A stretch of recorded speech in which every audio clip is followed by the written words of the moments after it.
It is Wednesday, so yes, that means it is house tours day. Fortunately, that is true this week, as it was not last week. I did get a little bit sick. It was mostly just sniffles, but it included some coughing too. I've managed to curb that back, thankfully, so it didn't get into a big 2 month long coughing fit as before, but yeah, it happens, so hopefully we can move past that now. Fair warning, I have my window open, so if you hear some weird noises, it's probably the traffic outside. There's still a lot of people going to work at this hour. And of course, across the street, we have a farmer that apparently has been having trucks going in and out with the crop stuff. And so just apologies in advance for any of the loud noise. Hopefully, it won't disturb us too much. uh, Next, let me get my tweet out before I forget. I have a bad habit of doing that when I kind of get a little rusty. Okay, a quick reminder, there is maintenance today as usual. I think it's a short one, like 15 minutes or so. Usual time though, so that should be good for anybody that's familiar with that. Also, I checked to see if Sunshine had posted this month's little kind of rundown of the events coming up, and I didn't spot it. So sometime this month we'll be having the residential renovation, the housing weekly event. I mean, not weekly, but monthly, week-long event. But I just don't know when it's going to land. So just keep an eye out for that. I figure with, I guess there was a kind of a holiday. Sorry, I said there was no coughing, and here I am coughing. So maybe they're just kind of slow on the draw as far as releasing that information, but I'm sure it's coming, just not sure when. If we get a chance to be able to mention it on our next show, like if it hasn't hit already and it's not over yet, then I'll mention it then. But anyway, excuse me. Also, just a heads up, we will be touring a community next week. That's if all things go as planned. There's a fellow builder that has been wanting me to tour their place, and I've been wanting to tour their place as well. But they're one that kind of enjoys being around, so they can kind of help lead through the place and point out any things that I miss. So it's been kind of touch and go as far as getting us on at the same hour so that they can join us during the live stream. But they contacted me yesterday to let me know that they will be available next week. So since we haven't been doing communities lately, I figured it's a good time to kind of drop in on that. So do expect a little bit of an extended stream next week. We're going to try and fit it all into one show, so it may drag on for a little bit longer than usual. I'm of course going to prepare myself with cough drops and water and tea and whatever else I can find just in case I need it. And fingers crossed we can make it through without any injury to self. But just thought I'd mention that. It will be on Javit. So that'll be also a difference since we are still hanging out on Entity at the moment. Let's see, is there anything else? I can't think of anything else, so I guess that's it for little announcement kind of thingies. So yeah, we are on Entity. We are on, let's see if I get this name right, Chasimo Barkhouse's plot. Chasimo or Chasimo, I think it's Chas. Or Casimo, maybe, CH.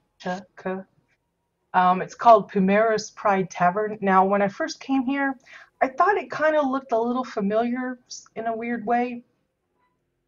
And I kind of let that, it's just probably just me, thinking maybe I'd seen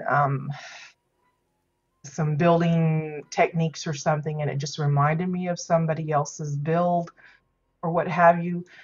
But I came back later, and it was the name of the plot that kind of triggered it. for those of you that don't play World of Warcraft, you probably won't know what the heck I'm talking about, obviously. But for those of you that do, you may be more than familiar with Goldshire, which lies outside of one of the main capital cities, Stormwind. Um, there is an inn there. It's called Lion's Pride Inn, I believe. And this one is Pumera's Pride Tavern. And it's the pride part that kind of hit me because it looked familiar. And I think that's what this plot is a WildStar version of the inn at Goldshire. Now, the rest of the plot might actually be parts of the areas around that inn. I'm not really sure because I think there's a lake which might be reminiscent of that little Murloc lake that's out there. I forget what it's called, Mirror Lake, I think. And then there's, I think, a farmhouse that might be representative of one of the several little farming homes out there, because I think there's a couple of like families that supposedly have farms, or I think one's like a pig farm and the other one's like a fruit or vine place or something. Anyway, I'm so bad at describing it, but I think there's even a tower, and I know there's a tower in Elwyn Forest, but I can't remember what the name of it is, like Azora something or Abora. I don't know. Anyway, I think these other parts might be a tie-in to that.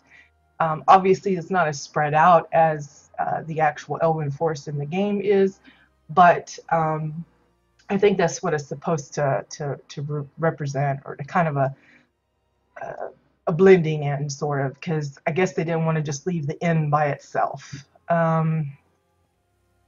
So yeah, I'm hoping I have that right. I'm pretty sure, like 90% sure, that that's what this is supposed to be. So for those of you that are familiar with World of Warcraft and the town of Goldshire and the inn that's there, especially for the Alliance players that participate in any of the special events like the Halloween event and the Easter event, they will be very familiar with that town because that's where we go fight the headless horseman guy and the Easter egg hunting. That's probably another reason why the place looks so familiar, because I remember going around and around and around looking for eggs, and so I'm very closely familiar with the look of the building. So hopefully you guys will get a kick out of it. Now, we have seen some World of Warcraft style plots in the past. I think we've seen a couple of versions of Booty Bay. I know there's one of Stormwind City itself that we saw. There's probably one or two others. It's not unusual that builders like to mimic other style games or other things that are familiar with this, like books or movies and things like that. Like I know we've seen a BioShock. I think that's a game. And trying to think. I know we've seen like movie stuff like Harry Potter and Star Wars and Star Trek, and just a ton of, I guess you would call them what, pop culture references and stuff. So it's not unusual that we would see something like this, but it's always fun to come across one like this because um, it's familiar, yet it's different, because obviously we don't have the toolkit as far as like the props and stuff, but they've managed to mimic it close enough where it's very recognizable as to what it's supposed to be. I say that and I was kind of like unsure, but I'm pretty confident that those that are very observant and that kind of stuff will pick up on it a lot quicker than I did. So we're going to tour this plot, and hopefully you guys will come away with a better appreciation for how one can use the given materials that we have in the game to actually mimic things that are familiar, that are actually outside the game. Which we see time and time again, but it's always fun to match it up to something that a lot of us probably are really familiar with. Also, I know it's kind of, maybe it's not exactly against the rules per se, but I guess some might find it a little weird that you're uh, playing one game and then building something from a different game. But I think it's kind of a nod, an appreciation kind of thing. And I just think it's fun that you can kind of mix that in with your enjoyment of one game and bring in something from another and still have it. It's kind of like it's WildStarized or something, and I find that kind of fun. So hopefully you guys will enjoy this. So we start off at obviously the teleport pad. It's raised ground. By the color of the puffs of dirt, I imagine this is an upside down massive umbrella tree that's being used at the front, since it looks like dirt puffs rather than snow. And they're using stones and such to kind of cover up some of the view so you don't see really the edging of the actual property as much as you probably would if they didn't have them there. Um, Obviously, these are like the, what do they call them? The purple rock arch, I think. A lot of folks like to use them for caves and like cliff sides for like beach scenes. They work really good.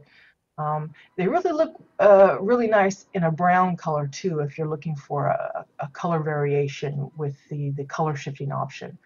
Um, and of course, I'm sure if it's like an interior build that you're doing with like a cave and stuff, messing with the lighting will probably help with that too and make it, you don't want actual purple color to come through. Um, Probably the most notable thing, other than how they've got the entrance cordoned off a little bit, is the little, not street sign, but I guess it's kind of like that. It behaves like that, a little road sign. Obviously, they didn't take that extra step in putting in some actual letters on there. If you're looking for things to use for lettering, um, 2x4s is probably the fave. Bananas are really close second in that. Usually the bananas are better uh, because if like you don't have wood on wood, which wouldn't show up very good, the bananas would stand out well. The only downside is the stems of the bananas. A lot of people don't like those. But again, if you're looking for something that's going to pop and stand out and is relatively cheap and easy to get a hold of, and you know, it's just easy to work with, and you don't mind using several pieces, the bananas are a way to go. I think I used it with my putt-putt park at one time. If you've got a solid bit, then you could go with the detonators, the blinky light thing. But obviously in this case, that wouldn't really work very well because you wouldn't be able to hide the parts you don't want showing. Shh, Homer, be quiet. Um, Another thing is neon signs. Again, those would be difficult to hide the parts you don't want showing. So I would say in this case, I would probably go with the bananas.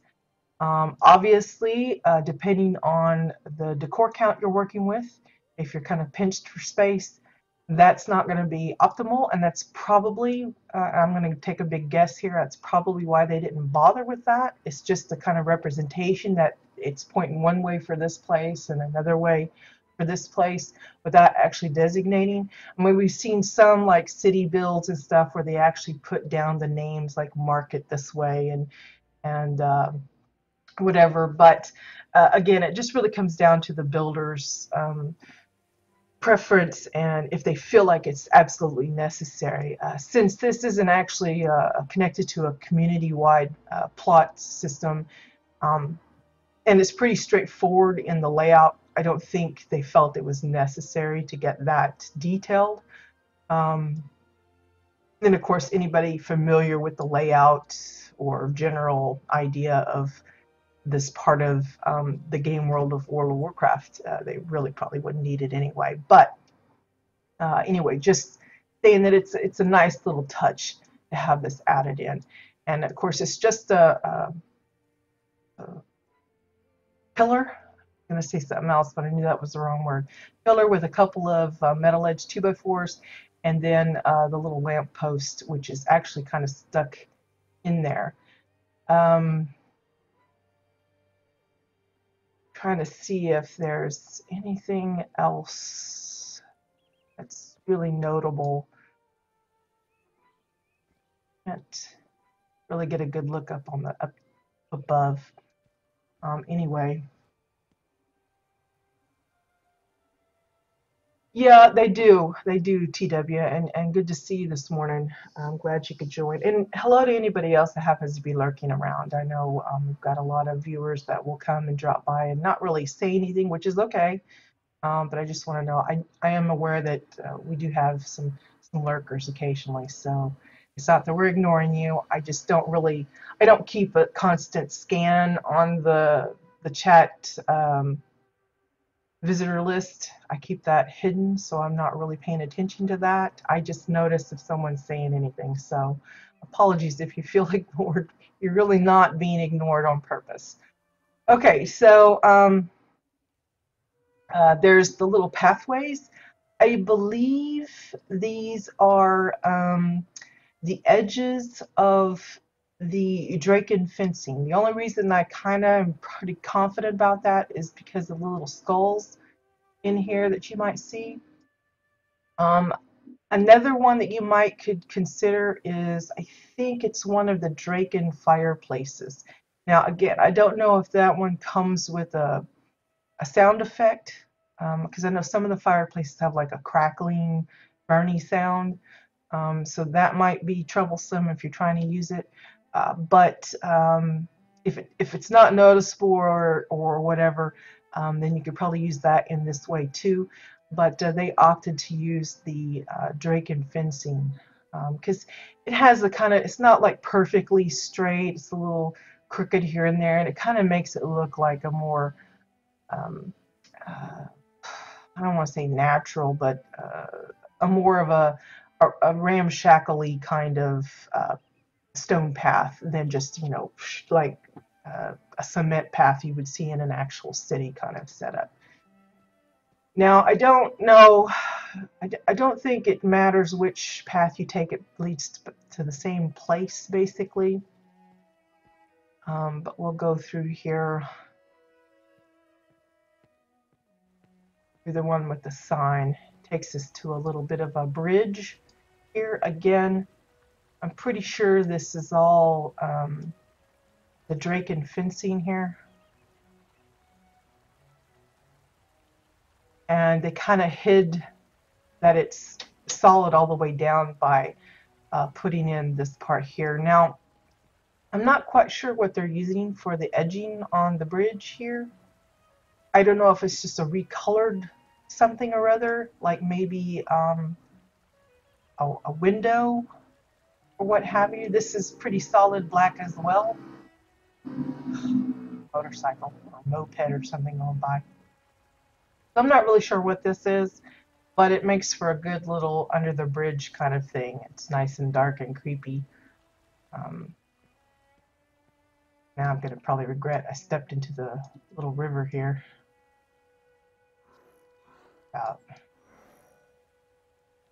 Anyway, they're using the regular fences here. If you can't get a hold of those or craft them, I think they're craftable. You could probably get away with using the decking pieces, although they're a little bit more clean and straight. These, again, have that more rustic look. They're kind of the pillars are a little crooked and everything's a little uneven. It has a little bit more kind of a rough look to it. So I guess it really depends on the style that you are wanting. This one, it's not the typical hollow tree that a lot of the like Oran themed or foresty themed plots use. I think this is one of the Shades Eve trees. I think it has that look, and they've added some moss to it and everything, but again, it's just depending on if you can find one that's kind of got a hollowing to it so you can make it a little bit of a pathway. I thought they used it really well. I don't know which one it is though. There's like, I don't know, 3 or 4 different versions of the haunted looking trees. But you can see they've gotten away with using several different types. Like I think this is one of the shade trees too. It's like a little withered up one. But there's pine trees. There's some of these mangrove trees. Uh, little like weeping willow looking things. So it's not like they stuck to any specific type. You know, usually if they're going for something that looks more like Galeris, they're going to stick with a lot of those specific ones, like the big tall flowers and stuff like that. And then others, they'll stick with mostly pine trees. And they've done a good job of mixing these in without making them look like they're just strewn about haphazardly. It looks still fairly natural. The edging around the little river here is I think it's the rusty fence. Now, there's actually two types of fences, and I don't remember what the other one's called, but I think they have a similar look. The only difference is the grading that's on the top, because this is actually the bottom of it that we're seeing here. I think one is a little straighter, and the other one's a little more crooked. Kind of like the picket fence. We have the white picket fence that you can craft. It's all kind of crooked and looks like somebody just picked up some spare slats and tried to make a fence out of it. And then you got the white picket fence from the cash shop, I think it's the Easter pack or whatever. That's all nice and straight and everything's just prim and proper. I think that's the way it is with this. I think. Anyway, it's the one that has like some wire grating. A lot of people like use it for fireplaces and stuff, or like the trim around, like say an old uh, gloomy haunted house or you know dark and gloomy kind of mansion, for like the upper part where you'd see like the little towers or something. It has that nice fencing part on the top, and they like to use that for this. um, I think I've used it for like sidewalk trim to make it look like the curb or whatever, or the edging. um, but a lot of people like it because it's got this nice brick texture that's just different. We've seen some use them for like the foundation of houses that they build up. But in this case, they've used it for the trim or the edge of this little river.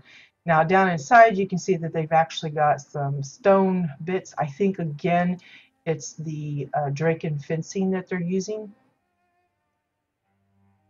I could be wrong, but I think that's what it looks like.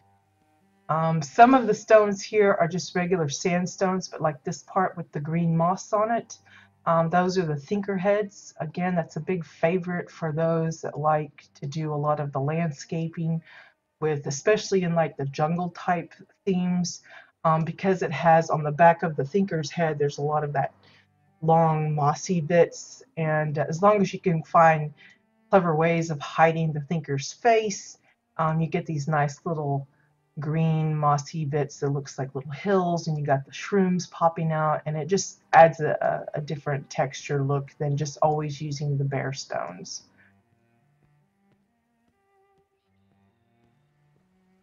I think most of this is just the winding rivers. Um, if you have access to some of the newer waterfalls, those would probably work too. Probably even give some interesting animation to it. You can see that there's like some where the creases are, where the edges of the winding rivers are overlapping each other, and so maybe the water movement doesn't match exactly, but that's, you know, again, it's one of those things you just kind of have to deal with when you're building with stuff that doesn't actually go together as smoothly as you would wish.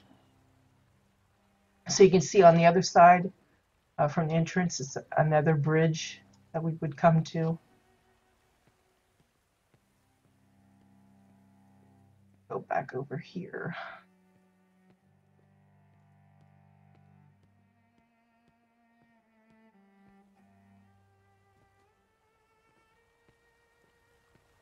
Now, before we cross the bridge, we do have a little bit of access to kind of a memorial graveyard place here. They're just using the standard headstones. There are actually several versions that you can get a hold of. I think 2 of them are craftable, and the others come from the Shades Eve event, if I remember correctly. We've also seen plenty of builders create their own using various techniques. Anything that kind of looks like a flat stonish kind of thing. I've seen people use like some of the keyhole windows, and uh, there's the crowded graves. They'll just sink it down so you don't see the bottom and you just see the tops of the tombstones, that kind of thing. So there's ways that you can make your own type of headstones. Or I've seen some use the basic and then they bling it out with other things to make it look different. So you can do it that way. Some have gone, doing like the Western style where it's just a couple of wooden pieces to make a little cross, that kind of deal. Same way with this little like freshly dug grave or something with the dirt. A lot of people tend to use the sandbags like this one. We've seen others use like the dirt that comes with the portable planter. Um, some have actually used like little mounds of stones, like from the bottom part of the makeshift bulletin board comes to mind. Just various things, different ways of making the dirt and stuff. Some will actually have like the spade to pretend it's a shovel and have the little hover barrel nearby, that kind of thing. This little deal, I think it's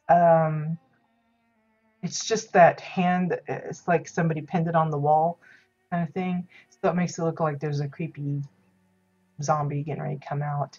If you're looking for other types of bones, if you're not particular about making it specifically look like human bones, then you could probably get some claws or like femur bones or something from Arctera. They have a lot of critter bones that you could probably get away with and kind of fake it in. Um, and of course, flowers.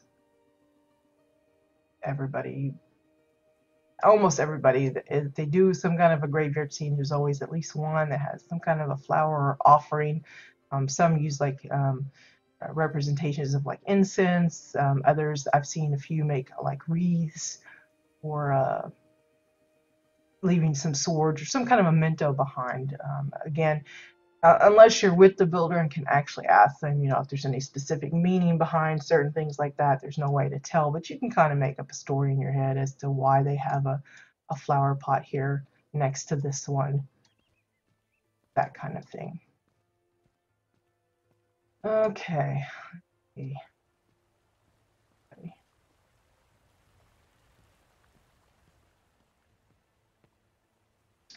Again, it's kind of hard to get a good look for how they've got this built up because with the trees and stuff, it's like covers a lot of it. And I don't think there's any really big high point as we get down into the little town. But yeah.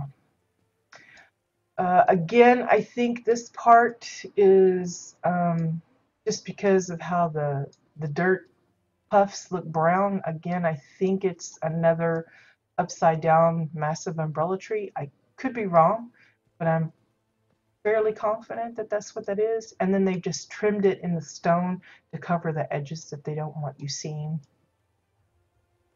The only downside using the umbrella tree, I think, is there's usually a root that you can see, and depending on how you have a position, it might be sticking up where you don't want it to. But if you kind of know that in advance, they probably turned it in a way so it's maybe inside the rocks or something like that, so it's not really troublesome. This is one of the farms I mentioned. Um, I don't know which one is supposed to represent. I think there's like a McClure or something like that. And then there's another one I don't remember the name of at all. But there's like a couple of farm places in Elwyn Forest, and I think that might be what this is supposed to be representative of. Um, I don't know if this is supposed to be like the vineyard. It looks like a pumpkin farm, but I'm not sure if there's actually one of those specifically there, but it's close enough. But the house itself is pretty adorbs. I like the way they've, matched the building style with the wood along the main panels. You can see they got the shutters on. These are just part of the decking pieces turned into shutters. And then, of course, the framed glass. Again, how you layer it depends on, will determine how frosted certain parts of it looks. So it makes it even more decorative and fancy looking, like an actual, almost like a stained glass window, but without the color. But it's always a pretty pattern. Some like to use the unframed glass in certain instances, and it gives a totally different look. But this one just kind of reminds you of those old leaded windows where it's, as you're looking at it, kind of warbles because it's not exactly like the straight, smooth glass that we're used to nowadays. But you can see how they've used various building materials to pull this off. There's like the Oran walls, there's 2x4s, there's some exile pieces, the triangle bits, the pillars. Even this part here, I told you we like to use that fencing piece as part of the foundation of houses. It's the same thing that's being used to trim the water. Again, it's being used as the foundation to kind of just give it a different look to the base of the house.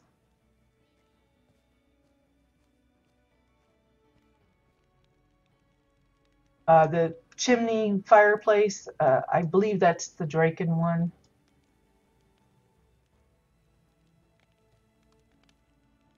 But I like how they've managed to make it look like that's how it comes, like it's own little deal.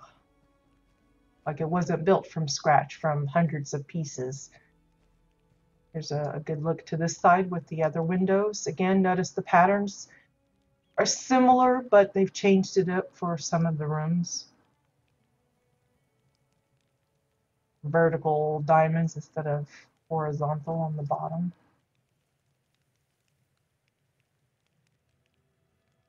Kind of hard to get a good picture of the roof there. Ooh, just so you can see it a little better.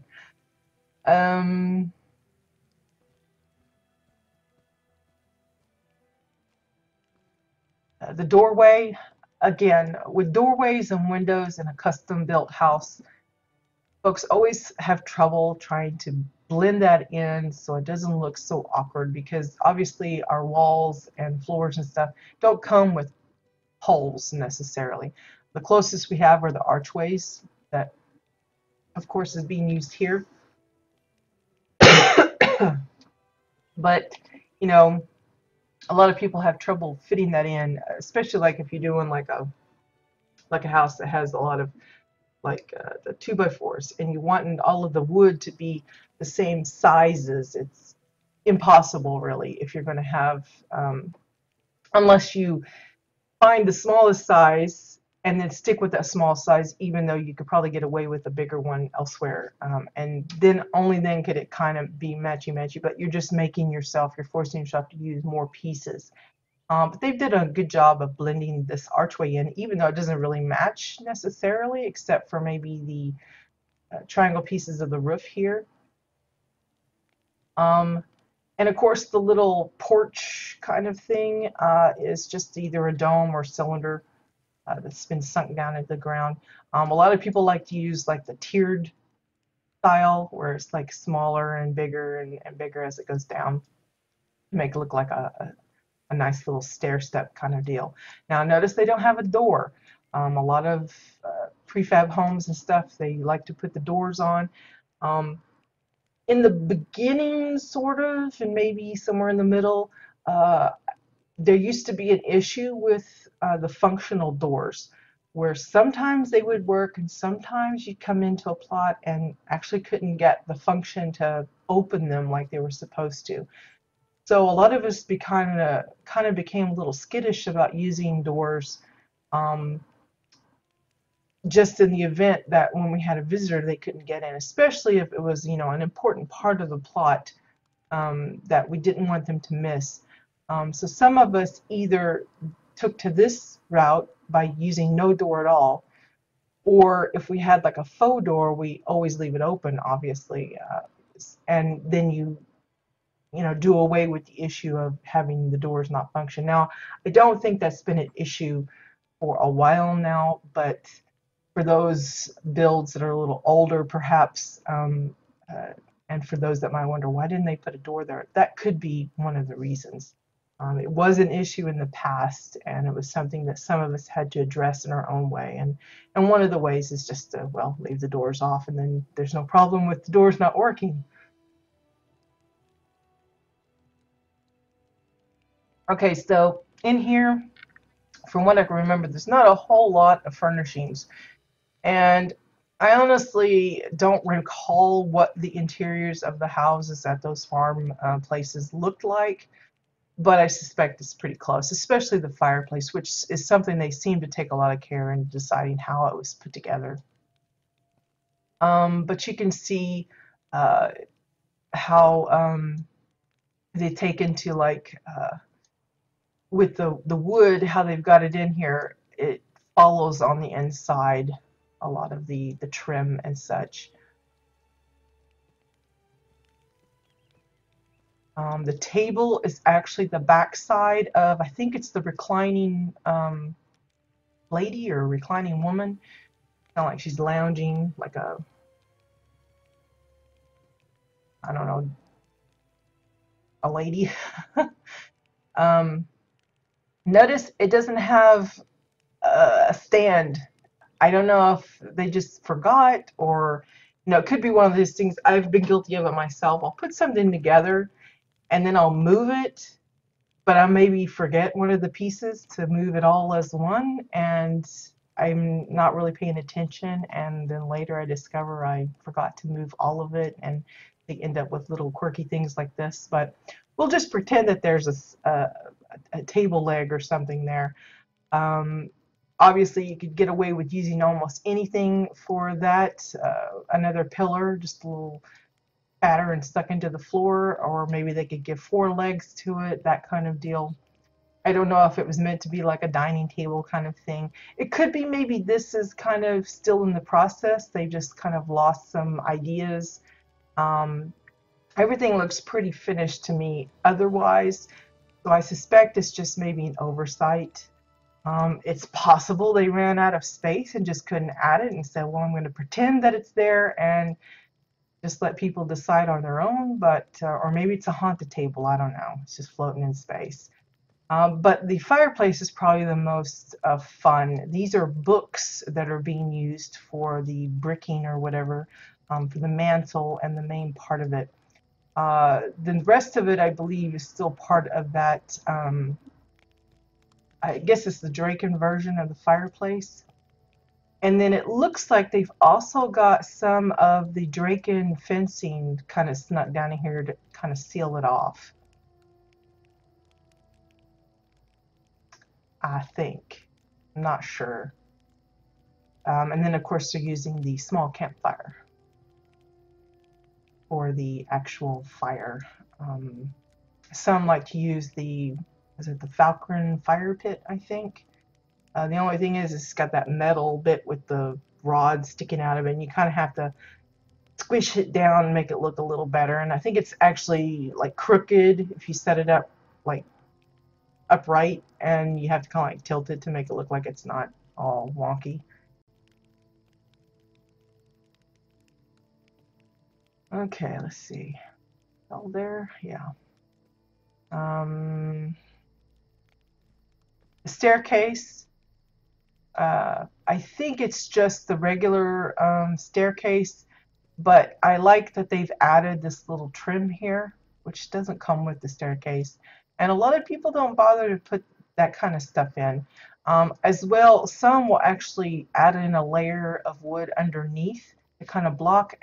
It's not really necessary here, but like if you had decided to make this like a solid or a storage space and put like a door or something, a lot of people would add that solid base at the beneath the stairs to kind of hide what might be inside the little space under here if you like boxed it in. Decking pieces for this railing here. Yeah, you can kind of get the feeling it's not really done out. But again, um, I suspect it might just be that they ran out of decor space, because the house itself, I would imagine, takes up quite a, excuse me, I'm kind of like hiccuping everywhere, takes up a lot of decor count on its own.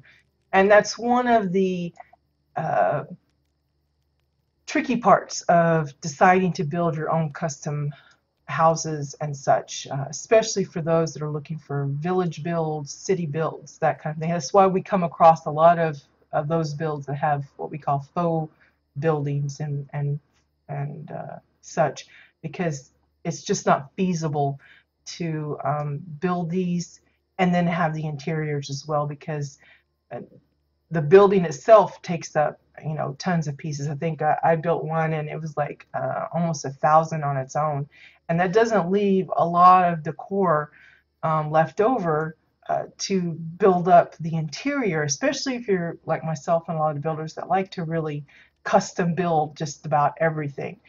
And then, not to mention all of the landscaping that goes with it on building on this exterior only. So it becomes tricky. And so there's a lot of give and take, a lot of, you know, well, I wish I could have added more detail here, kind of issues for builders. But, you know, it's because clearly they've built this up and they've got a couple other buildings over here. I really suspect it's probably more they just ran out of space, um, than they just gave up on it or didn't feel like furnishing it as much as they could have. I'm almost 100% certain that's probably the case. Over here we have, I think this is what I would say is a representative of that Mirror Lake I was talking about, where the Murlocs hang out. I think it has a little dock where you can go fishing and stuff. The dock itself is picnic tables, which I thought was adorbs, because it has those little brackets that kind of makes it look like they're down into the water and stuff. And then these parts here are actually, I think they're fence posts.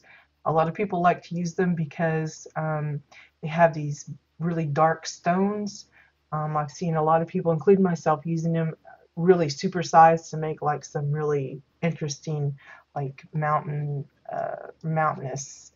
kind of scenery. Now, the lake itself, if you look here, you can see it really well, is apparently layers of glass. That's why the more the glass is laid out, the brighter the coloring, or the whiter it can be. Because in the past, when I was doing like my little paintings and stuff, and I would use like a canvas, I learned that if you get up to like 24 or 25 layers of glass, it will be a solid white canvas. Now, there are other items you could use to mock or mimic uh, a white canvas, like the bottom side of the gear trophy is a good example. The issue with that is obviously you could only put that gear trophy canvas against the wall that's like a prefab home, where you can hide that trophy part inside the wall. But for those of us that have prefab custom built homes, those walls are much thinner. Um, so you have to find ways to make those canvases flatter. And using that layered glass technique, you can get it white, super white, and it looks like a white canvas, and then you can have fun with, you know, building up your painting or whatever. It's not practical, obviously, because 25 layers of glass is quite a bit. It's a little tricky to work with, especially if you did like I did. I would spread the layers out to kind of play with the shading of some of the items. So I would place like all my layers of glass slightly apart. It's still relatively thin, but enough where there's like some space, and then I would put some of the items behind. But once you put an item behind another one, it's difficult to manipulate it after that, because you keep clicking on the wrong thing, and it's a pain in the butt. I wouldn't suggest it, but it is possible.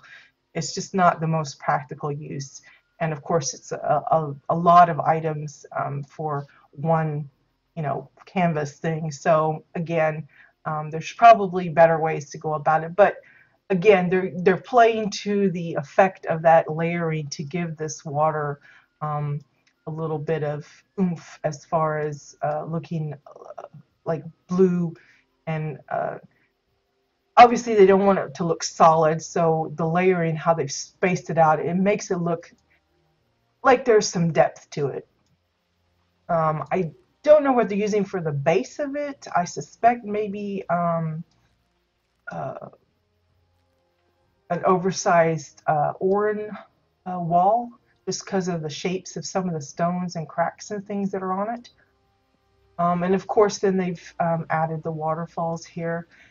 These little water features here, probably one of my fave little tricks that we used to use back in the day, is actually the blue light lounge table. The only thing you have to make sure that you do is you get it turned the right way so that the water looks like, or the movement of this animated part looks like it's going down. I've seen a few try to use this and they have it the other way, and so it looks like the water is running up instead of down. So that's a little off-putting. So just make sure that if you're using it in that way, that the flow of water actually looks like it's going down. Oof, the talking is getting to me already. I hope I don't really poop out next week. But this is probably one of my fave ones. I think I used it when I did the Rapunzel Tower way back when. Um, Again, if you're trying to kind of mimic like the steam or the misty part of like where the waterfall is hitting the pool of water down below, they didn't actually do that here.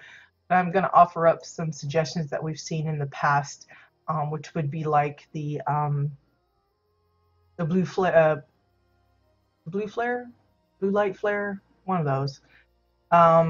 It has a lot of smoke. The only issue with that is one, that the light on the flare itself is pretty bright. You have to push it down into the ground quite a ways before it doesn't show up as a weird glowing orb.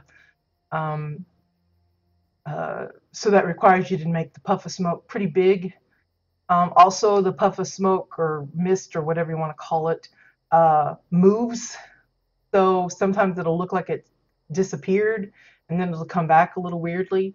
Um, we've seen a lot of people use it for like showers and things like that. So it's doable, but you just got to understand that that's probably something you want to take into consideration, like especially if it's like in a shower kind of situation where you've got it aimed here and there's the wall, but then the smoke moves through the wall to the other room or something. It might look a little weird in the other room when you see the steam coming out where it shouldn't. But anyway, the William Blue Crystal is another fave. You just have to make it big enough and push it down deep enough so you don't see the crystal. Now, it might be tricky doing that perfectly the first time because it does move. So you have to kind of think it down and then wait and watch to see if it's still peeking up because the top of that crystal will pop through. But the animation of the little wispy bits and the smoke and stuff is really good at kind of faking it when you're looking for some kind of a waterfall effect like that. Another one is like the base or the ghosty bits of the haunted items. It's those haunted sticks, the ones with the top hat thing and then the weird little wig thing on a stick. Those work really well. They're more kind of a flat kind of effect though. So if you're looking for something that has like some really puffy smoke, you might make a combination of the Boyan Blue Crystal and the ghosty effect of the haunted items. Uh, I think the Frost Skull is another item that has some good poofy, misty animation that you could get away with. I've never tried that one myself, so I'm not really sure how uh, bright it is or how, as you size it up, how, you know, expansive it can become, or you know, if the brightness gets brighter. I don't know how to describe it, but I've never used it, so I can't say for sure how well that one will work. But yeah, it's another idea. Also, you can see that they've added some kind of plants and stuff, but clearly it's not necessary. If you do use some, though, it does help a little bit if you use ones that move slightly. That gives the illusion that there's water. See how this lily pad is kind of bouncing? That gives the illusion that the water's moving. That's another thing to keep in mind if you're doing like aquariums. You want to go for plants and stuff in the aquariums that kind of sway, because even though there's not actually water in the tank, uh, it gives the idea that there is some kind of movement. Let's see, there was something over here. Can I get up there?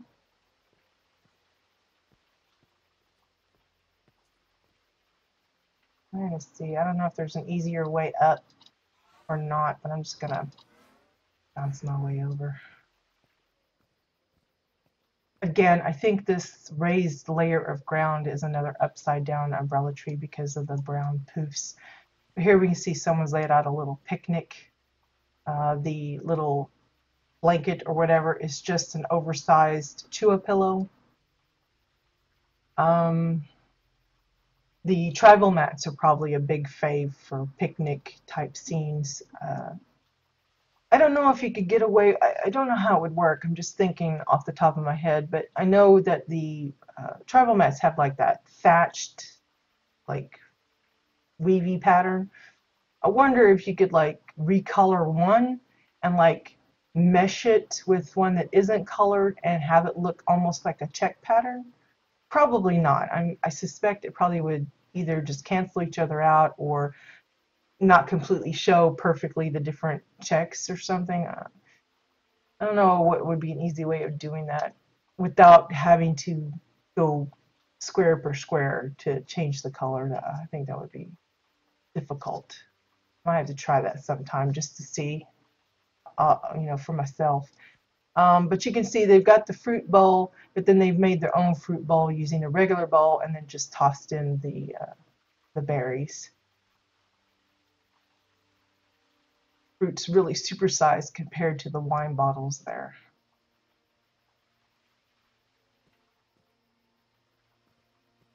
It's probably the highest point on this plot aside from the tower. But again, you can't really see too much because there's so much trees, yet it's open feeling too. So it's kind of a strange combo. We're going to work our way over to the tower now.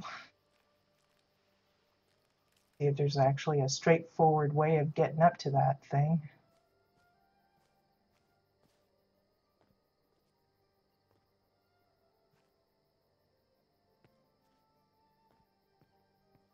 There's probably an actual path, and I'm just kind of going out the difficult way. But again, I think this tower is representative of the one that's actually in Elwyn Forest, but I don't remember the name of it. Again, I like the way they did the flowers. It kind of looks like an ivy growing up the side. It reminds me of the Rapunzel Tower I did. I think it's those teal leaf flowers that you can craft. They work beautifully for that kind of thing. You can twist and turn them and it makes it look like it just snakes up. The tower itself is a lot of curved walls, metal edge 2x4s. The base, I think, is some of that Draken fencing. And then, of course, they've got the cellar entrance here using, I believe it's the picnic tables. Now, there's two different versions of the picnic tables, and this one is the newer version, the one that's got like the metal brackets on the top. There's the older version that doesn't have the metal showing on the top. So this looks a little bit more. If you're looking for handles, a lot of people like to use the hammerheads for that.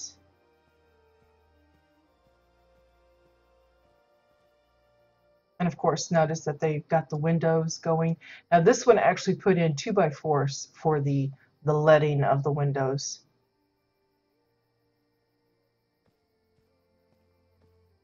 Again, it's details like that you just have to weigh on it, you know, if you want to use that many pieces for that particular deal. Here again, here's that table that we saw before, but it actually has its legs this time. I think these are, I want to say it's the posts from the tiki roofs, but I'm not real sure. They look really lumpy. I don't remember them being so lumpy, but so don't like 100% quote me on that. But it's still the reclining woman portrait. It's just the back of that particular painting thing. They've got it low enough that I can't sneak my camera under there to really show you, but that's what it is. Triangle pieces for the little landings here.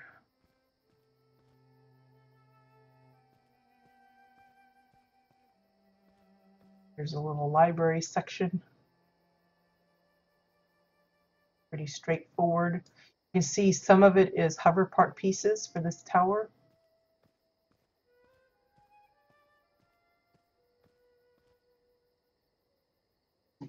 Here's that ghosty effect that I was talking about. It's actually this haunted decor. It's the head, the wig head or whatever, or angel head or something. I forget what it's called. And it's got a stick, and they've stuck it on top of this little statue, headless statue thing. But if you turn the haunted item upside down, then you'll just see like a little pool or swirl on the floor. But see how it's swirly? You know, I can imagine. You can just imagine how that would look.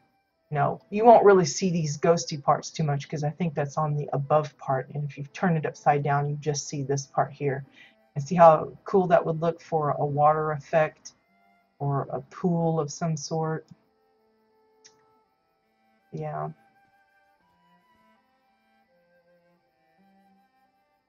Again, you got a nice view, but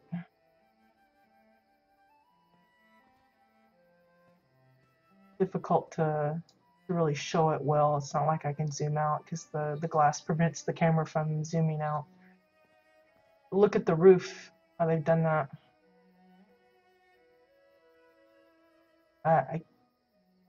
I'm not even sure what they're using. It looks like exile floors that they've just overlapped and made this little cone shape, but I can't imagine what it looks like on the tip top from the outside. See if I can get a good view of that.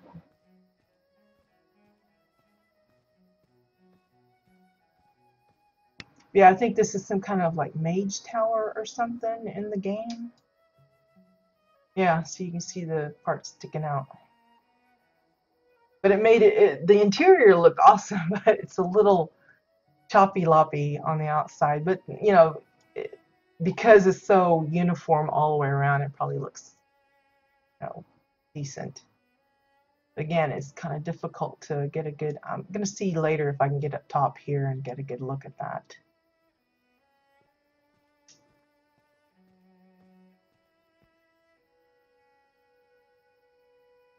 Yeah.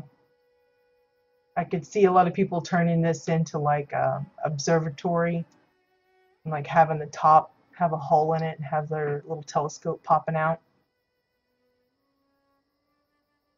Or maybe for a castle, have some kind of a like slots for the, I don't know, I guess the guns or the cannons or something. Again, when we visit these places, you know, yes, they have a certain particular theme, but it doesn't mean you can't manipulate it slightly for your own needs and stuff if you so desire. It's like this nifty little wall. This could easily be like the start of a castle type of thing, or as this I think is meant to be like a reinforcement around the town kind of deal. But look at the detail and how they've done the woodwork and stuff on it, even the materials, making sure most of it's kind of matchy-matchy.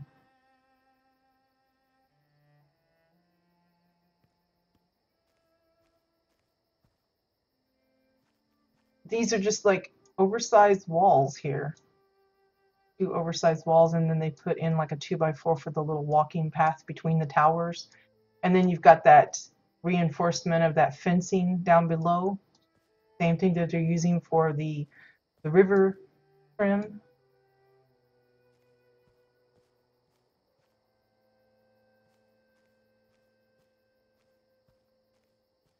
And just think, we haven't even gotten to the main part of this block yet. Here's their little wanted board. I guess where you'd see like, what is it, Hogger? It's pretty famous in Elwyn Forest.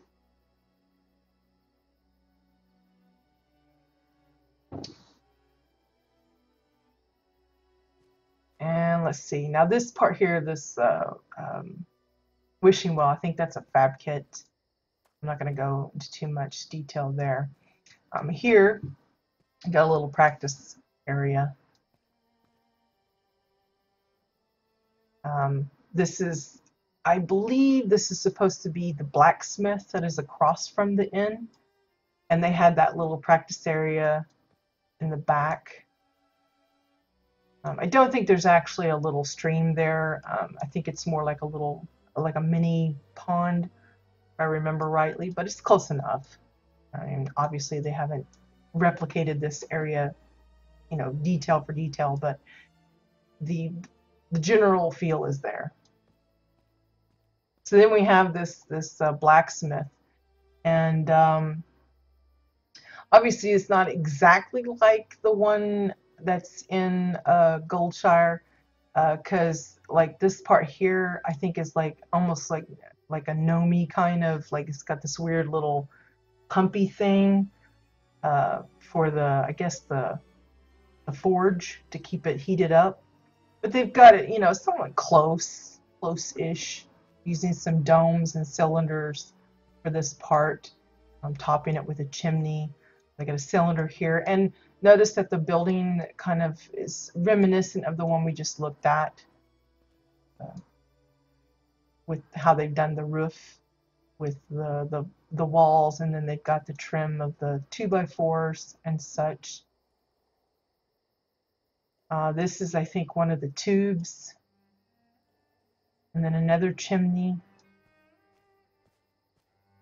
and then again that fencing that's being used for the base here. This little pathway into thing is actually one of the sides of the cellar entrance. And then we have the forges,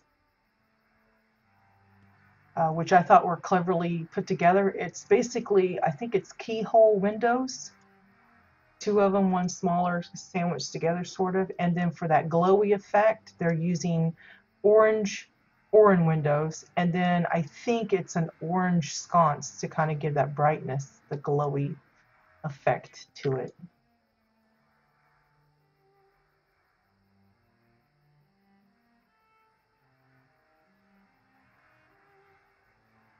I thought was a fun use of that particular item. This is actually a stove. I think it's called the bell stove or bell hooded stove or something like that.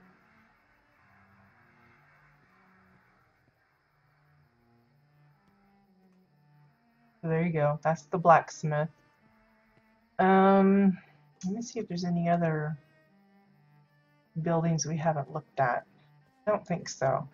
So that leaves us with the main focus of this particular plot, which is to Pumaris Pride Tavern, which is supposed to be, from what I can gather, not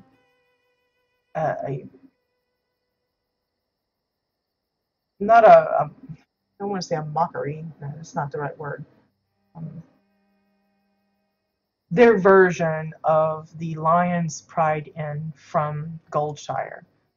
So if you take a look, you'll probably see a lot of things that are similar, obviously, since they're replicated in a way, like this little part here with the flower beds at the window and the little water trough here.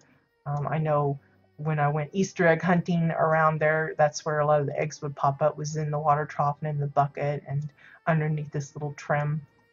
But I love how closely they've gotten it, because again, that's why I thought I really recognize this place, but I'm not sure if that's what if I'm thinking about it rightly. But look at the windows. These are tiki bars here, being used for some of the window trim. Obviously for the orange glowy part, that's the orange window. A lot of 2x4 trims for like the window bits around the edges and the framework there. Same way here. All that crisscross parts. Decking pieces for the shutters. Metal edge 2x4s and such for a lot of the wood pieces on the wall itself, and then the bigger pillar type things. Those are actually empty trophy cases. It's like the bottom here, and this is the top, and then they've got another one sandwiched. I thought that was a great use of that particular item. It fits perfectly, I think, with the build. You can see it repeated here on the front entrance. Got that nice little design that kind of shows through. Here is wooden dividers for the little trim there along the wall.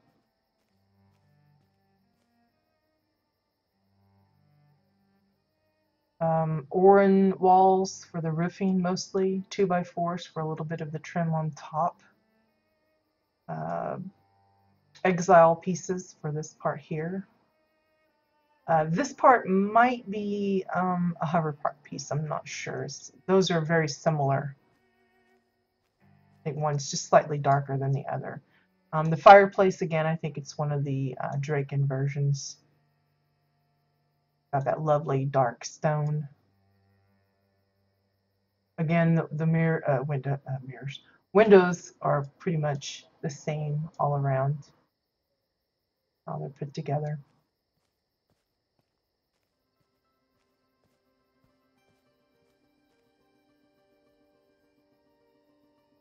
But I think they did a fantastic job in trying to replicate it as closely as possible with the design of the wood and the pattern and everything.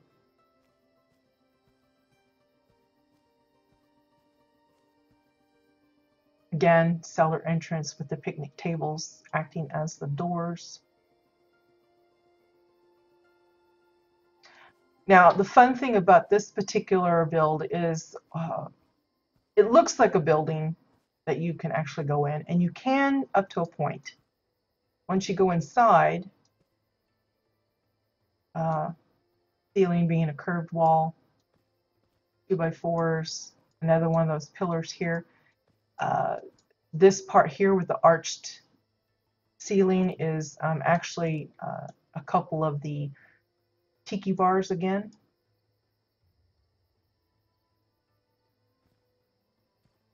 This part here, I think it's the bar, and then this part is one of the beds. I think it's the basic bed. And they've just tacked on a bunch of different things. Now, I don't know if there's actually a bra on the bust in the actual in-game version of this, but I thought that was a funny, weird kind of thing to do. But this is actually all that you can get to for the interior of this exterior building. Because if you actually open the doors, it shows an arrow that they've used, this triangle piece and the 2x4, point down that you actually go into the bunker house that this is built on top of. So it looks like the inn incomplete from the outside, but when you go in, you have to actually access the interior by visiting the bunker house. So in we go. So now technically we are in the same place, we just passed through the double doors. Now obviously if I open the double doors, there's nothing there. You can get access to the ladder. They've showing it a little bit. If you didn't see that, you could just back up a little bit and give you the open the door thing, which will get you back out. But just it's again, it's a little trick of uh, uh, perspective. You know, if we built an upstairs version of an elevator and then you click the button and you have that replicated down inside the interior, it gives you that kind of weird illusion that you've ridden the elevator up and down kind of thing. And it's the same principle here. They've just uh, opted to make it seem like you've gone through the doors, the double doors, and this is where you've ended up. So they've replicated that feel down here. So this is inside and underground technically, but it's supposed to be that interior that we didn't have access to upstairs. I thought it was a fun way of using the bunker house as well, because a lot of us kind of get stuck on the idea that the bunker house is underground. And so we reserve it mostly for like caves or underground, you know, dance halls. We always make a point to, you know, but this one's kind of giving the illusion that it's still above ground. They've just kind of, you know, faked it in a little bit. One of my favorite style of chandeliers here, using that nautical wheel with the candles on top. I used it in a couple of the bars that I've built up. Works wonderfully. Really rustic looking and, you know, suits the theme nicely. The little shield plaque thing, I think that's just the back side of one of the animal busts. You can see here they just use a 2x4 for a little plaque thing for the sword. Go inside, and it's very reminiscent of what you would expect to see when, you know, upon entering the Lion's Pride Inn there in Goldshire. Notice how they've gone through the trouble of mirroring the windows that we saw from the exterior on the interior here. So they've got it, you know, where that fireplace was, there was windows on either side. They've repeated that here to make it match. So you get that real feeling as if you're inside the building that you saw above ground, or on the exterior, if you want to say it that way. Again, they've got the shutters. It's just the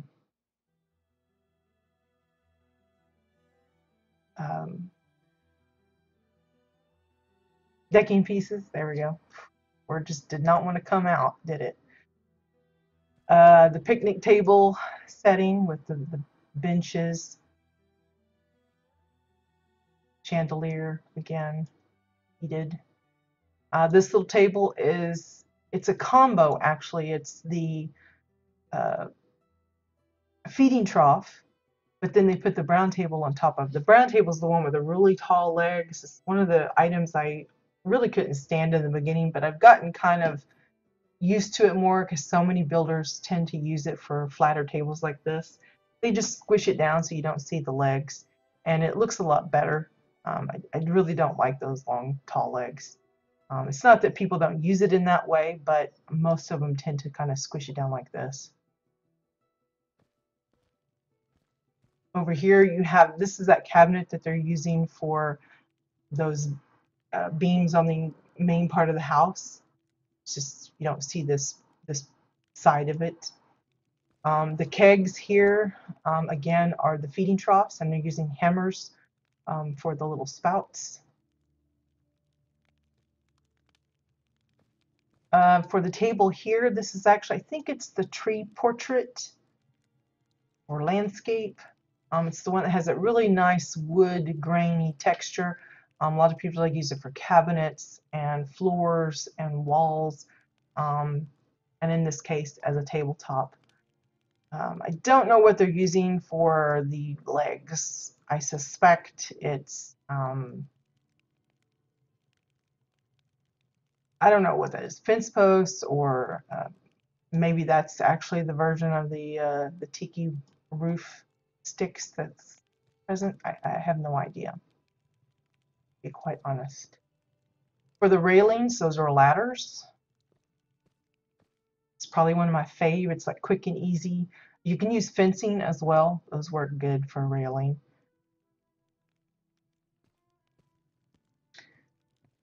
Here again, here's that picture portrait thing. They've just got a couple of them smushed together to make this longer table. Notice the chairs and the little benches. Those are all custom built. It's a divider, a staircase landing, and then it looks like maybe it's the bottom of the tiki chair, but yeah, tiki stool. It says it right there, the tiki stool. So I guess it's the bottom of those.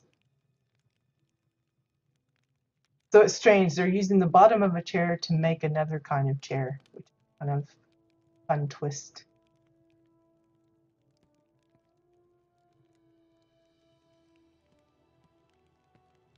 And then, of course, the books or the fireplace again.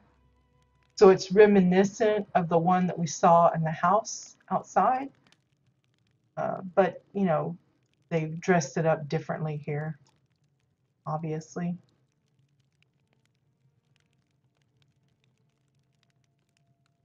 Like some of these stones, I think that's from that upside down makeshift bulletin board.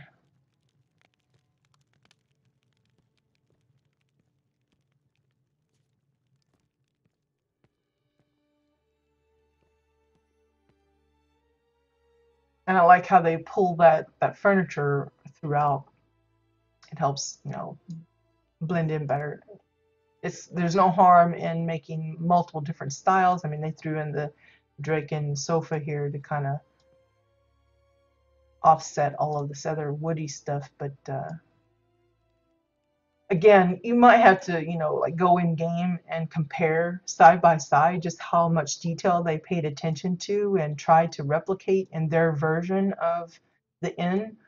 But just from my recollection, it's very close. At least the layout looks very similar from what I can recall.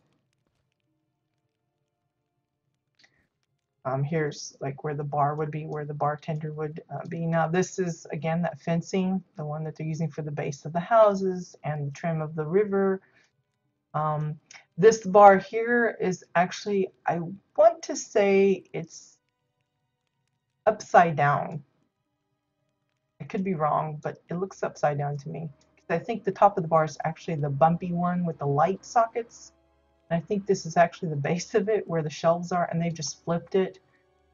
It's obviously the empty one, otherwise the bottles would be upside down too, but these are just placed in there individually as pieces on their own. But yeah, I think this one is upside down, and then they've added the 2x4 on top. Again, feeding troughs for these bits up here.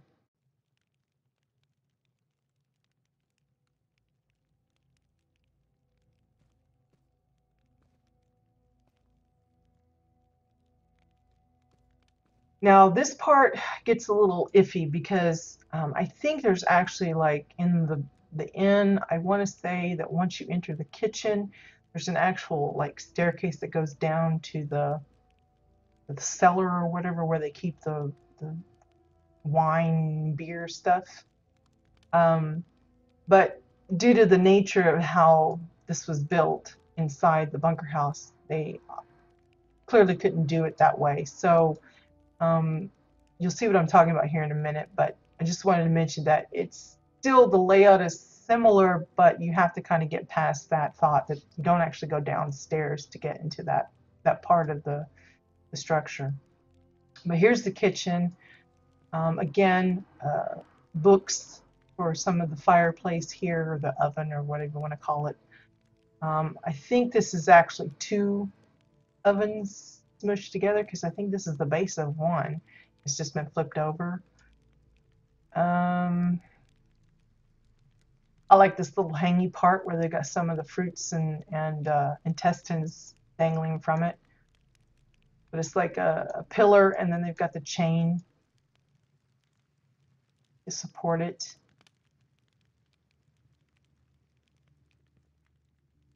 I don't know why the cobweb there looks so blue. I don't know if they've recolored it or if it's just some kind of a lighting effect or what. But I love this little shelf. Very simple. It's just some exile floors for the backing, and then they've just got some 2x4s laid out here. Simple, but it looks good in this particular setting. So this is where I think you would have the staircase that goes down, and they're just kind of using a hallway. Get you over to where this would be the downstairs.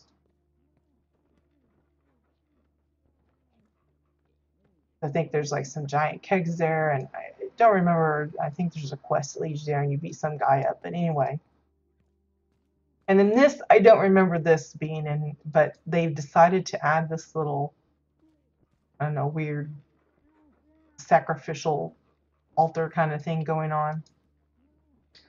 The little glowy effect actually comes from a combination of the ritual candle circle. That's where you get that ebbing glow. If you want that without the candles, there's another item that does it. It's the I think it's the Lop Shrine that also gives that kind of pulsating off and on kind of look.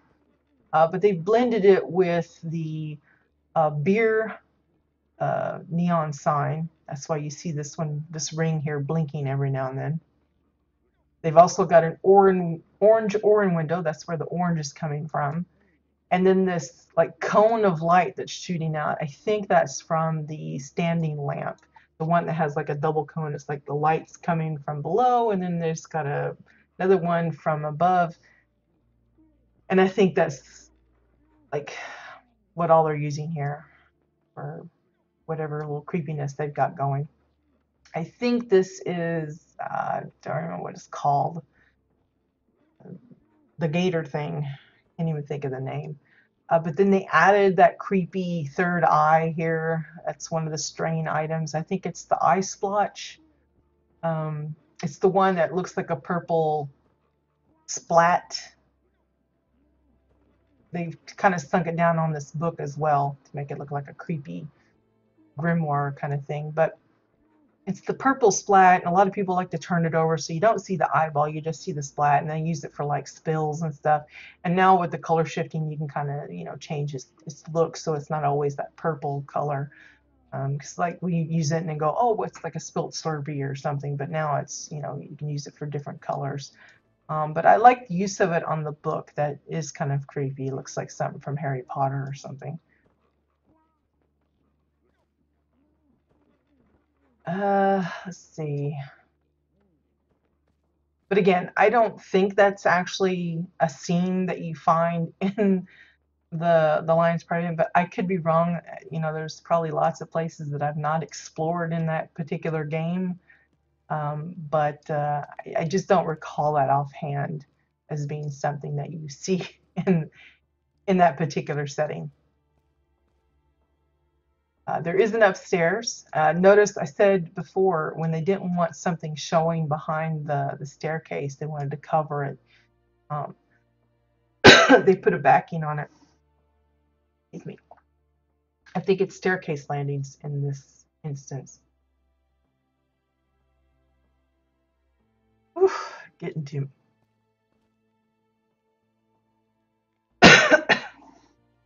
excuse me. Again, notice they keep matching the windows with the actual, you know, they have it spaced and positioned in the right spots. So upstairs, there's the different rooms. And again, I think they did a pretty good job of replicating how it looks when you come up there for the 3 different rooms. Now, again, I don't know how much detail they stuck to. Again, I'd have to do like a side-by-side of the game scene and the scene here. But I'm going to say I think they did a great job of setting it up. Excuse me. I'm really glad we're coming to the end because I don't know how much longer I can go. Woof. This one, the bed before was just a standalone bed with a couple of extra pillows thrown on. This one, though, has been actually snazzied up themselves. It's a combination of pillars, 2x4s, sleeping bags, and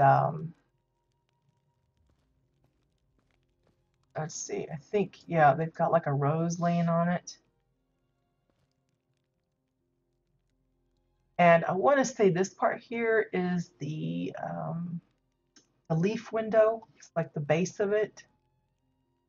There's some extra added something.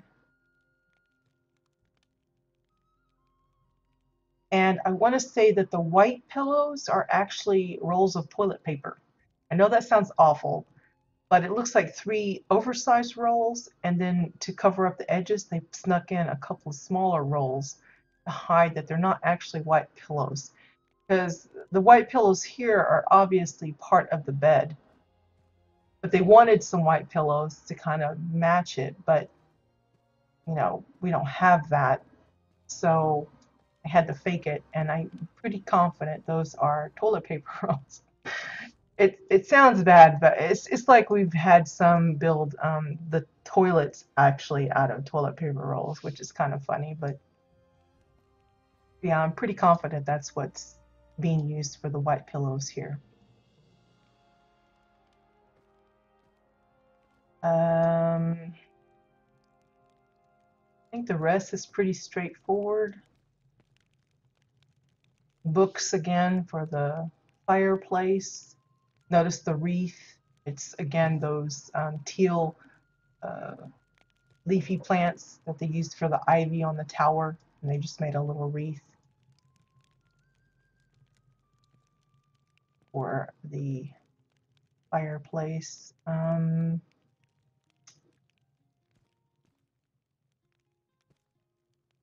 think that's the only other things that are really, not straightforward as is items.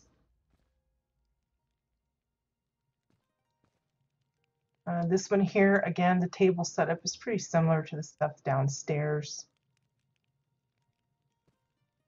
This one, instead of the reclining woman picture, I think it's the, I want to say it's the one with the guy with the top hat on it. I don't remember the name of it.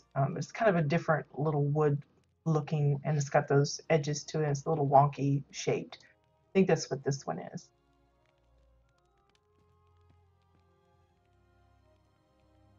Again, the feeding trough, tiki bar for this, and metal edge 2x4s, the orange window 2x4s for the cross there.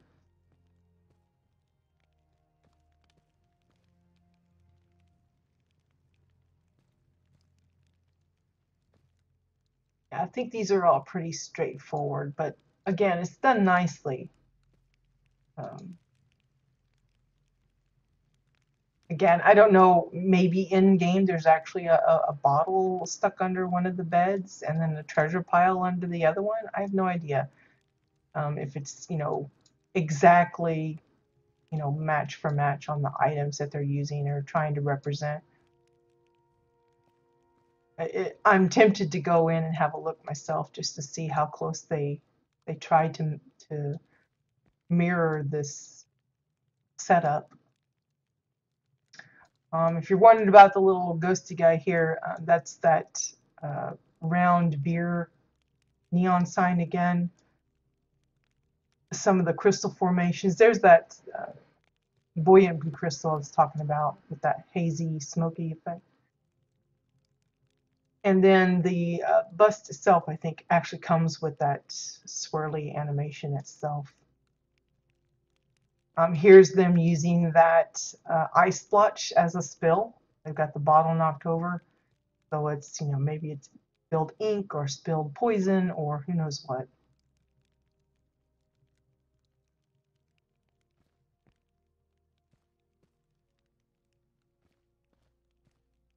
Okay, so I think that's it for this plot. Seeing all of the interior of this area. This here is one of the tables, and they put the card game table over top. It's actually like a crate, and they just sandwiched them together to make it look like they laid out a table on top of one of the round ones. But a lovely little inn setup. I thought it was quite a fun idea, trying to do their best to match an other game's concept and get it, sneak it into this game. So if you get a chance to visit it in person, I strongly recommend it. You probably would enjoy it a lot better up close. You can see a lot more detail and zoom in on things that catch your eye more than if you're just relying on me, you know, putting you around. But let's see. I wanted to see if I could get to the top of where the waterfall is. I think. Let me see if I can meander my way over. I don't know if it's possible, but I will see if I can find a way.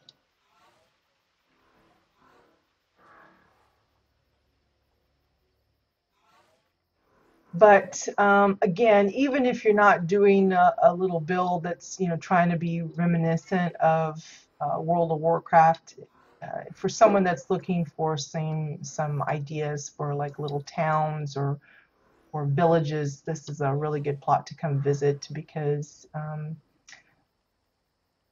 clearly they've taken some care into the details that they've added. So see, even up here you can't really see much.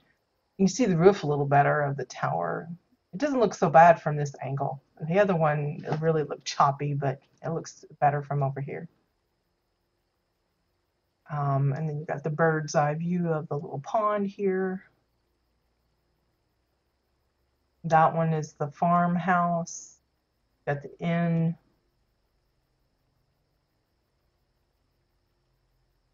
Yeah, not really a great spot for an overall view of the plot for like a screenshot necessarily, because you mostly just see the green of the trees, but certainly one way to view the place. See if I can. Oops, didn't mean to jump down.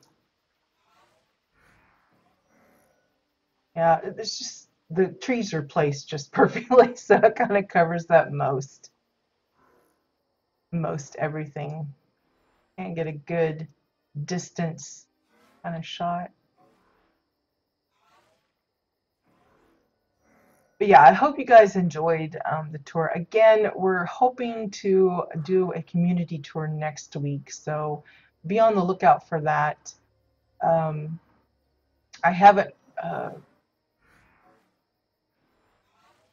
got any suspicion that there's going to be issues, but because especially since I'm trying to, organize it so that the builder can actually be with us live while we're streaming, and they can kind of point out anything that I might miss, which I do unfortunately do from time to time. So I'm going to do my best to be here. And again, we're going to aim for an extended time. In fact, we're supposed to get together this weekend and kind of go through the community to see just how long it might take us to get through all of it. We have actually streamed a couple of the individual plots of the community in the past, but we'll probably be taking still a pretty close look at them on our way through this community now, because they have had to make quite a few renovations, because they had actually built the plots in the individual form with the idea that they were connected to each other. So they built in, faux tunnels and such leading to and from, even though when they actually kind of, went to and from, they had to teleport to the next plot. But once they actually put the community physically together, once communities became available, they realized they were going to have to rework the connections and probably made some changes here and there, because as with any, builder long term, a plot's never really complete. You're always modifying it, updating it, new items come out, new textures you want to play around with, something that'll work better than the way you did it before. Kind of like the waterfalls as a good example. We had the older versions of those, and once the new ones became available, a lot of people said, hey, I want that animated stuff. It looks prettier and more lively and more realistic. So they included them. They had to do some renovations to incorporate them a little more smoothly, but that's an example of where, you know, you have a water feature, you build it a certain way with the materials you have at hand, but once something else comes available that will likely look better, you're going to be inclined to upgrade or update your previous efforts. So I'm sure that's what they've done in this case. So while we may see some things that we have seen in the past from a couple of our uh, tours of the individual parts, a lot of it's still going to be pretty new, and it's going to be awesome anyway, because they're one of uh, the more talented builders out there. So I hope you guys can join us for that when it happens. If you can't, though, we do always upload these videos to YouTube, so you can watch them at your leisure. We have literally hundreds and hundreds of videos, hundreds of hours of footage that you can dull your brain with if you're willing to suffer through it all. But yeah, thanks guys for joining us today, and I hope you have a great weekend, great week. Good luck with whatever you happen to be working on now, and I'll see you guys later. Bye bye.